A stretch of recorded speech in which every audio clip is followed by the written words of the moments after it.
Royal media news, बातम्या आणि बरंच काही.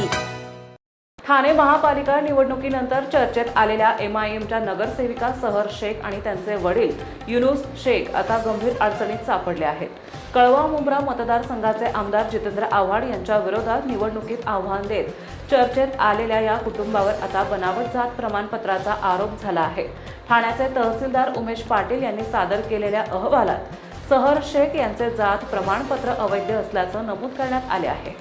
या अहवालामुळे त्यांचे नगरसेविका पद धोक्यात आले असून ते रद्द होण्याची शक्यता निर्माण झाली आहे.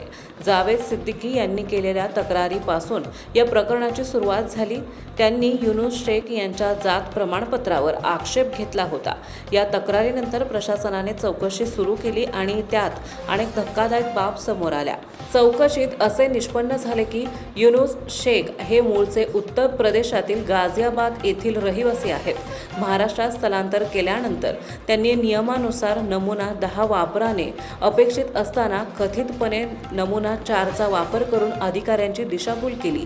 याच आधारे त्यांनी इतर मागास प्रवर्गाचा दाखला मिळवला.